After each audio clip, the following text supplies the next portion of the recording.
Beauty ব্লেন্ডারে fungus কেন হয়, তো এটা কেন হলো, কিভাবে হলো, এটাকে আদৌ ইউজ করা যাবে কি না, ইউজ করলে কোনো ক্ষতি হবে কি না। আজকের এই ভিডিওটা খুবই ছোট কিন্তু ইনফরমেটিভ ভিডিও। তোমরা যারা জানো না যে বিউটি ব্লেন্ডারে ফাঙ্গাস হলে কি করা উচিত, তাদের জন্যই আজকের এই ভিডিওটা। Hello friends, welcome to my channel. দেখো আমার বিউটি ব্লেন্ডারের অবস্থাটা কীরকম হয়েছে। এটা কালার বারের একটি বিউটি ব্লেন্ডার, এটা কিন্তু পুরো ফাঙ্গাস হয়ে গেছে। তো এটা কেন হলো, কিভাবে হলো, এটাকে আদৌ ইউজ করা যাবে কি না, ইউজ করলে কোনো ক্ষতি হবে কি না, এই সমস্ত কিছুই আজকে আমি ডিটেলসে তোমাদের সঙ্গে আলোচনা করব।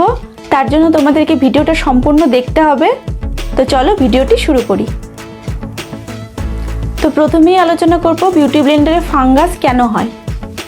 বিউটি ব্লেন্ডারকে যদি ড্যাম্প অবস্থায় এয়ারটাইটভাবে রাখা হয় তাহলে কিন্তু সেটার মধ্যে ফাঙ্গাসের সৃষ্টি হয়। তো আমি যেই ভুলটা করেছিলাম সেটা হলো, একদিন মেকআপ করার সময় এটাকে আমি ড্যাম্প অবস্থায় রেখে দিই এয়ারটাইটভাবে। তো আমি ড্যাম্প অবস্থায় এটাকে এখানে রেখে আমি জিপলক দিয়ে এটাকে আটকে দিই। তো আমি ভেবেছিলাম বাইরে রাখলে এটা ধুলো পড়বে, সেজন্য আমি প্যাকেটের মধ্যে এটা রেখে দিই, কারণ সেটা খুব একটা বেশি ভেজাও ছিল না, অল্প পরিমাণেই ভেজা ছিল। তো সেটাই আমার ভুল হয়েছিল। এটা রাখার 3 থেকে 4 দিন পরে আমার বিউটি ব্লেন্ডারটা একদম ফাঙ্গাসে ভর্তি হয়ে যায়। তোমাদেরকে আমি দেখিয়ে দিচ্ছি বিউটি ব্লেন্ডারটার অবস্থা।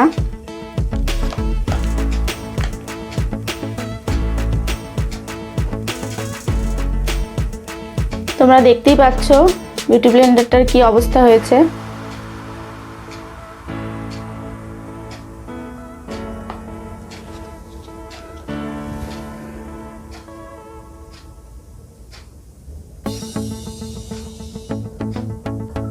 তো আমার এই ভুলটাই ছিল যে আমি বিউটি ব্লেন্ডারটাকে ড্যাম্প অবস্থায় এয়ারটাইটভাবে রেখে দিয়েছিলাম, যেটা কখনোই রাখা উচিত নয়। বিউটি ব্লেন্ডারটাকে ভালো করে শুকিয়ে তারপর এয়ারটাইটভাবে রাখতে হয়। অনেক সময় অনেকেই কিন্তু 3-4টে বিউটি ব্লেন্ডার একবারে একটা কৌটোর মধ্যে রেখে দেয়।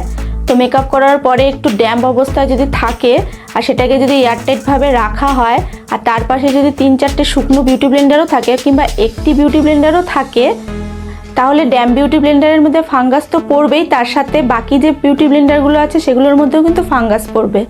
সেজন্য কখনোই ড্যাম্প বিউটি ব্লেন্ডার এয়ারটাইটভাবে রাখবে না, বা তার সাথে অন্য কোনো বিউটি ব্লেন্ডার রাখবে না। বিউটি ব্লেন্ডারটাকে ভালো করে শুকিয়ে তারপর সেটাকে স্টোর করে রাখবে। তো ফ্রেন্ডস, অনেকেই যারা প্যাকের বিউটি ব্লেন্ডার ইউজ করো তারা দেখেছো তো তার সঙ্গে একটা করে ব্যাগ দেয় বিউটি ব্লেন্ডার রাখার জন্য। তো সেই বিউটি ব্লেন্ডারের ব্যাগের মধ্যে দেখবে একটা নেট থাকে, আমি সাইডে তোমাদেরকে পিকচার দিয়ে দেবো, তোমরা দেখে নিতে পারো। সেই নেটটা এর জন্যই দেওয়া হয় যাতে ড্যাম্প বিউটি ব্লেন্ডারের মধ্যে দিয়ে সহজেই হাওয়া চলাচল করতে পারে আর যাতে সেখানে ফাঙ্গাস না হয়। তো বিউটি ব্লেন্ডারকে ভালো রাখার জন্য আমাদের যেটা করণীয় সেটা হলো, বিউটি ব্লেন্ডারকে কখনোই এয়ারটাইটভাবে রাখা যাবে না, শুকোনোর পরে সেটাকে এয়ারটাইট করে রাখতে হবে। তো এখন তোমরা ভাবতে পারো যে বিউটি ব্লেন্ডারে এরকম হয়ে গেছে তো কি হলো, এটাকে ক্লিন করে নিলেই তো হলো। তোমরা যতই মেকআপ রিমুভার ইউজ করো কিংবা কোনো শ্যাম্পু ইউজ করো কিংবা লিকুইড সোপ ইউজ করো, গরম জল ব্যবহার করো, কিছুতেই কিন্তু তোমাদের বিউটি ব্লেন্ডারটা ক্লিন হবে না। মানে ফাঙ্গাসটা তোমাদের কিন্তু বিউটি ব্লেন্ডার থেকে একদমই যাবে না। তোমরা যতই চেষ্টা করো ফাঙ্গাসটা কিন্তু একদমই যাবে না, ফাঙ্গাসটা বিউটি ব্লেন্ডারের ভেতরে গিয়ে আরও ছড়িয়ে পড়বে।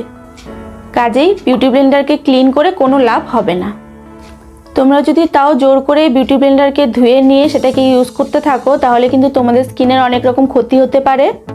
তোমাদের স্কিনে অনেক রকম গোটা হতে পারে, ইরিটেশন হতে পারে, চুলকনি হতে পারে, অনেক কিছু কিন্তু তোমাদের স্কিনে এটার এফেক্ট হতে পারে। তাহলে এখন প্রশ্ন আসছে যে বিউটি ব্লেন্ডারে যদি ফাঙ্গাসের সৃষ্টি হয় তখন তোমরা কি করবে। এটা একদমই সিম্পল। কোনো বিউটি ব্লেন্ডারে যদি কখনো ফাঙ্গাসের সৃষ্টি হয় তাহলে সেটাকে আর ইউজ করবে না। একটা বিউটি ব্লেন্ডারের ভ্যালিডিটি হয় 6 মাস। 6 মাসের পর কিন্তু কখনোই একটা বিউটি ব্লেন্ডার ইউজ করা উচিত নয়। আর সেখানে যদি তোমাদের ফাঙ্গাস হয়ে যায় তাহলে সঙ্গে সঙ্গে সেটাকে ফেলে দেবে। কারণ ফ্রেন্ডস, 200-300 টাকার জন্য তোমরা যদি সেটাকে ইউজ করতে চাও তাহলে কিন্তু তোমাদের 2 থেকে 3,000 টাকা স্কিনের পেছনে খরচা হতে পারে। তাহলে সেটার থেকে ভালো তোমরা সেই বিউটি ব্লেন্ডারকে ফেলে দিয়ে একটা নতুন বিউটি ব্লেন্ডার কিনে নাও।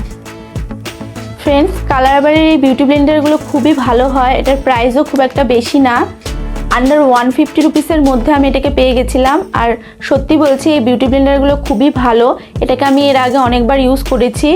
কিন্তু একটা ভুলের জন্য এটার মধ্যে ফাঙ্গাস হয়েছে, তো আমি এটাকে রিপ্লেস করে আরও একটা বিউটি ব্লেন্ডার নিয়ে নিয়েছি। আমি ব্ল্যাক কালারটা পাইনি, ব্ল্যাক কালারটা আমার ফেভারিট ছিল কিন্তু পার্পেলে অ্যাভেলেবেল ছিল না, সেজন্য আমি পার্পেল থেকে এটাকে পারচেস করেছি।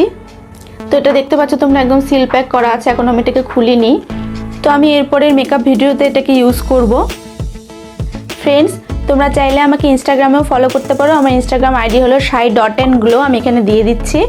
আমি কিন্তু সেখানেও মেকআপ ভিডিও এবং মেকআপ প্রোডাক্ট রিভিউ শেয়ার করে থাকি। তো এই ছিল আজকের ভিডিওটি যদি ভালো লেগে থাকে তাহলে অবশ্যই ভিডিওটিতে একটি লাইক করে দিও আর চ্যানেলটিকে সাবস্ক্রাইব করে পাশে থেকো। টাটা।